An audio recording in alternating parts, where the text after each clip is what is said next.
ആശാപ്രവർത്തകരുടെ സമരം 22ാം ദിവസത്തിലേക്ക്. പലതവണ ആരോഗ്യമന്ത്രിയുമായി ചർച്ച നടത്തിയെങ്കിലും വിഫലമാവുകയായിരുന്നു. വേനൽ മഴയിലും ചോരാത്ത സമരവീര്യവുമായി ആശാവർക്കർമാർ ഇന്ന് നിയമസഭയിലേക്ക് മാർച്ച് നടത്തും. പ്രതിപക്ഷത്തിന്റെ ശക്തമായ പിന്തുണ സമരത്തിന് ലഭിച്ചതും സമരം പൊളിക്കാൻ സർക്കാർ നടത്തിയ നീക്കങ്ങളുമൊക്കെ സഭയിലുയർന്ന ദിനം കൂടിയാണ് ഇന്ന്.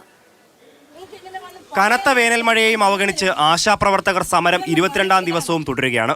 ഇതിനിടെ സമരം പൊളിക്കാൻ പോലീസിനെ ഉപയോഗിച്ച് സർക്കാർ നീക്കങ്ങളും തുടരുന്നു.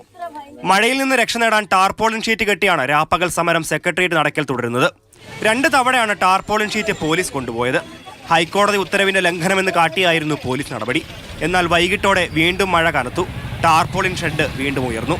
സഹന സമരം നടത്തുന്ന ആശാപ്രവർത്തകരുമായി ചർച്ച നടത്തി അവരുടെ ന്യായമായ ആവശ്യങ്ങൾ അംഗീകരിച്ച് സമരം അവസാനിപ്പിക്കാൻ മുഖ്യമന്ത്രി പിണറായി വിജയൻ അടിയന്തരമായി തയ്യാറാകണമെന്ന് AK ആന്റണി.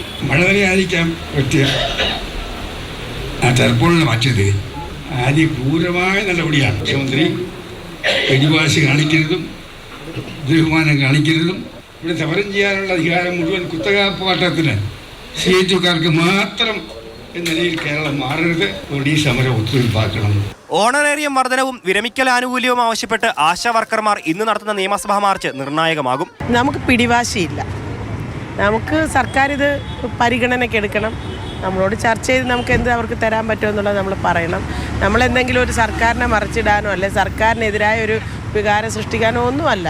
പ്രതിപക്ഷത്തിന്റെ ശക്തമായ പിന്തുണ സമരത്തിന് ലഭിച്ചതും സമരം പൊളിക്കാൻ സർക്കാർ നടത്തിയ നീക്കങ്ങളുമൊക്കെ സഭയിൽ ഉയരും. 10-18 വർഷമായിട്ട് ഞങ്ങൾ വെയിലും മഴയും മഞ്ഞും കൊണ്ട് നമ്മൾ നടന്ന് ജോലി ചെയ്യുന്ന ആളുകളാണ്.